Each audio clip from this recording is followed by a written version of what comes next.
आयुष और दोस्तों बात करेंगे इस वीडियो में किसके बारे में, सभी आईपीओस और ग्रे मार्केट के बारे में। शुरुआत दोस्तों करते हैं स्टालियन इंडिया से। तो देखिए एक नया मेन बोर्ड आईपीओ है जो आज से ओपन हुआ है और ये बात ध्यान रखिएगा, ये ओपन रहने वाला है। इशू कब तक? बेसिकली दोस्तों 20 जनवरी तक, याद रखिएगा ये इशू ओपन रहेगा। आज दोस्तों 16 तारीख है लेकिन 20 तारीख तक ओपन है। इसका मतलब क्या है दोस्तों, अभी इस आईपीओ के 2 दिन और बचे हुए हैं, कल का 17th, देन दोस्तों इसके बाद याद रखिएगा 18th और 19th को है सैटरडे और संडे, तो फिर सीधा 20 तारीख, तो 3 दिन का आईपीओ है। बट अगर आप ऐसा देख रहे हैं कि आईपीओ का समय थोड़ा ज्यादा लग रहा है तो उसके पीछे का रीजन क्या है आपको बता दिया, बिकॉज सैटरडे संडे बीच में आ रहा है। 10 रुपए के दोस्तों इस आईपीओ की फेस वैल्यू है, 85 से 90 का प्राइस बैंड है, 165 शेयर का लॉट साइज है, करीबन 199.45 करोड़ का आईपीओ है। इसमें से फ्रेश इशू है करीबन 160.73 करोड़ का, तो ओएफएस है 38.72 करोड़ का। दोनों एक्सचेंजेस पे आपको लिस्ट होता हुआ दिखेगा, भली बीएसई हो भली एनएसई हो, दोनों एक्सचेंजेस पे इसकी लिस्टिंग आपको देखने को मिलने जा रही है। अब अगर बात करें दोस्तों सब्सक्रिप्शन को लेकर, तो देखिए पहला दिन जरूर है आज, लेकिन अभी तक क्यूआईबी की तरफ से हमको करीबन 0.02 टाइम्स पैसा आता हुआ दिखा है, विच इज ओनली 2%, करीबन 74 लाख रुपीस लगाए हैं, पहला ही दिन है। इसके अलावा एचएनआई कैटेगरी की तरफ से 5.78 टाइम्स के आसपास पैसा जो है वो लगाया गया है। वहीं इसमें जो रिटेल पोर्शन है वो 6.9 टाइम्स सब्सक्राइब हो चुका है। अब देखिए रिटेल का ज्यादा सब्सक्राइब होने के पीछे का रीजन है इशू का साइज कुछ ना बड़ा नहीं है, इसीलिए दोस्तों 481 करोड़ में ये ऑलमोस्ट 7 गुना सब्सक्राइब हो चुका है और टोटल मिलाकर 4.7 टाइम्स यानी कंपनी को क्लोज टू 655.532 करोड़ रुपीस अभी तक मिलते हुए दिख रहे हैं। तो ओवरऑल जो इशू को सब्सक्रिप्शन है वो तो दोस्तों काफी अच्छा मिल रहा है और इशू पहले ही आपको दिन सब्सक्राइब भी होता हुआ दिख गया है। वैसे कल इसकी एंकर बुक निकल कर, एक बार एंकर को डिस्कस कर लेते हैं। सो फ्रेंड्स, ये कंपनी की एंकर बुक जिसमें कंपनी ने ऑलमोस्ट 60 करोड़ रुपीस रेस करे वाया एंकर इन्वेस्टर्स, राइट। अब इसके अंदर कौन कौन से नाम देखने को मिले ये देखते हैं। तो मतलब इनकी एंकर बुक दोस्तों एक SME type of anchor book थी, मतलब कोई बहुत बड़े नाम नहीं देखने को मिले। इसके अंदर दोस्तों Saint Capital Fund, Ashika Global Securities, Craft Emerging Market Fund, Mint Focus Growth Fund और आशिका इंडिया सिलेक्ट फंड, और एक आखिरी है लीडिंग लाइट फंड। ये बेसिक दोस्तों कुछ पार्टिसिपेशन थे जिनके द्वारा एंकर में हिस्सा लिया गया। जैसा मैं कह रहा हूँ कि ओवरऑल दोस्तों जो कंपनी की एंकर बुक है, it's okay type anchor book, मतलब जो एसएमईज के अंदर आपको नाम देखने को मिलते हैं मेजरली, उन्हीं ने यहाँ पर भी पार्टिसिपेट किया, जो बुरा नहीं है मैं आपको बता रहा हूँ, लेकिन उनके द्वारा ही इसमें पार्टिसिपेशन जो है वो किया गया है। अब आते हैं फ्रेंड्स कुछ आईपीओस पे जो बेसिकली फाइल होने के लिए तैयार है। तो देखिए एक नई कंपनी जिसका नाम है जेटवर्क, जी हाँ जेटवर्क ने सिलेक्ट कर दिए हैं banks for their $500 million IPO, मतलब क्लोज टू 4000 करोड़ का दोस्तों ये आईपीओ जो है वो हमको देखने को मिलेगा। अब जेटवर्क ने बेसिकली यहाँ पर क्या किया है, अब इसको देखते हैं। तो देखिए जेटवर्क प्राइवेट ने बैंक्स जो सिलेक्ट करे हैं फॉर देयर आईपीओ, जिसमें करीबन कंपनी $500 मिलियन के आसपास रेज भी कर सकती है।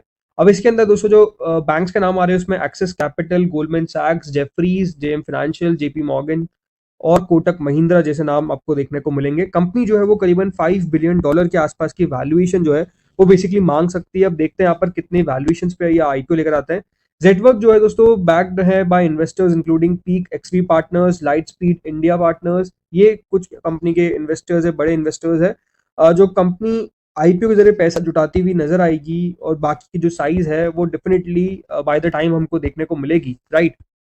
अब बात करते हैं दोस्तों एक और आईपीओ के बारे में जिसका नाम है मिल्की मिस्ट। जी हाँ, मिल्की मिस्ट ने भी अपने आईपीओ प्रोसेस जो है वो स्टार्ट कर दी है और जेएम फाइनेंशियल, आईएफएल कैपिटल और एक्सिस कैपिटल जो है वो बेसिकली दोस्तों इनके मैनेजर्स रहने वाले हैं। तो दोस्तों जो कंपनी है paneer to ice cream maker Milky Mist, जी हाँ, इनके द्वारा भी अपने आईपीओ को तैयारी जो है वो स्टार्ट कर दी गई है। और जैसे आपने बताया कि ये कुछ बैंकर्स है जो यहाँ पर चुने गए हैं। जो आईपीओ वर्क है वो ऑलरेडी अंडर वे है और एक्सपेक्ट किया जा रहा है कि जो पेपर्स है वो भी दोस्तों मिड ऑफ दिस ईयर के अंदर फाइल कर दिए जाएंगे और 2025 के अंत में जाकर कंपनी को लिस्ट भी करवाने की बात यहाँ पर करी जा रही है। अब देखिए जो रिपोर्ट है वो बेसिकली बताती है कि कंपनी जो चाह रही है कि बेटर है कि पब्लिक मार्केट में आया जाए रेदर देन कि प्राइवेट फंड रेस किया जाए। उससे अच्छा कंपनी सोच रही है कि हम पब्लिक मार्केट्स के अंदर ही लिस्ट हो जाए और वहां से पैसा जो है वो बेसिकली जुटा लें। मिल्की मिस्ट दोस्तों करीबन 2000 करोड़ या फिर $235 मिलियन के आसपास रेस करता हुआ नजर आएगा थ्रू इट्स आईपीओ। इसमें फ्रेश इशू प्लस ओएफएस दोनों का पोर्शन जो है वो आपको देखने को मिल सकता है। कंपनी जो है वो करीबन 20,000 करोड़ या फिर $2.3 बिलियन की वैल्यूएशन जो है वो बेसिकली मांग सकती है। तो अब देखते हैं यहाँ पर किस तरीके से दोस्तों कंपनी अपना आईपीओ लेकर आती है और कितने प्राइस का लेकर आती है, कितनी वैल्यूएशन का लेकर आती है, देखने वाली बात दिलचस्प होगी। नेक्स्ट कंपनी दोस्तों आते हैं, नेक्स्ट कंपनी का नाम है शांति गोल्ड इंटरनेशनल। जी हाँ, इनके द्वारा अपने आईपीओ के लिए पेपर्स फाइल कर दिए गए। जी हाँ, तो गोल्ड ज्वेलरी मेकर शांति गोल्ड इंटरनेशनल ने दोस्तों यहाँ पर अपने डीआरएचपी जो है वो सेबी के साथ फाइल कर दी है। कंपनी पैसा जुटाने वाली है for facility expansion and working capital requirements. ये आईपीओ दोस्तों फ्रेश इशू रहेगा करीबन 1.8 करोड़ इक्विटी शेयर्स का विद नो ओएफएस, यानी कोई भी ओएफएस का कंपोनेंट जो है वो इस आईपीओ का आपको देखने को नहीं मिलने वाला है।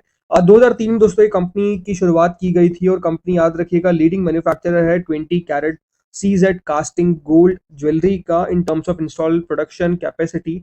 जो कंपनी है वो compete करती है like listed entities like Utsav CZ gold, RBG jewellers, sky gold, right. तो इस तरीके का दोस्तों कंपनी इन कंपनी से compete करती है। तो लेट्स सी कितना बढ़िया कंपनी अपना आईपीओ लेकर आती है।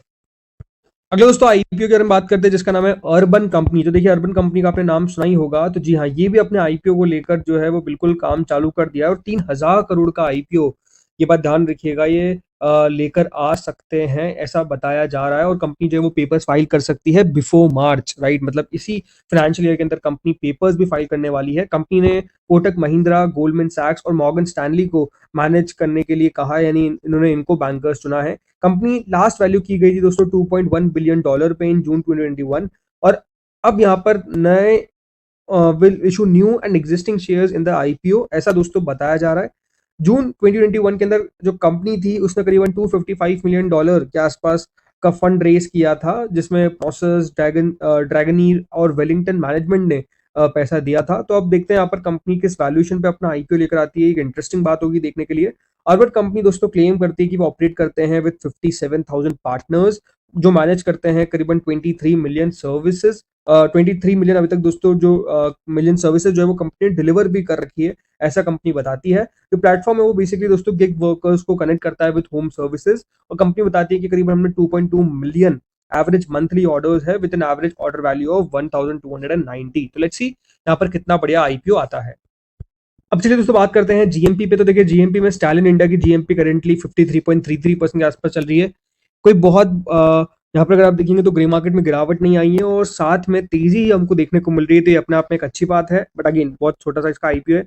देन लक्ष्मी डेंटल आईपीओ की ग्रे मार्केट में कल जितनी गिरावट थी उसके बाद एक कोई नई गिरावट देखने को नहीं मिली है। आज दोस्तों आईपीओ का अलॉटमेंट आने वाला है और ये बात ध्यान रखिएगा, इसकी लिस्टिंग देखने को मिलेगी on 20th of Jain, that is on Monday. तो देखते हैं अब होता क्या है। कैपिटल इंफ्रा ट्रस्ट इनविट दोस्तों आईपीओ को मतलब इस आईपीओ का अलॉटमेंट आ चुका है और अब देखते हैं कब ये लिस्ट होता है। 17 जनवरी बताया जा रहा है कि लिस्टिंग की डेट है।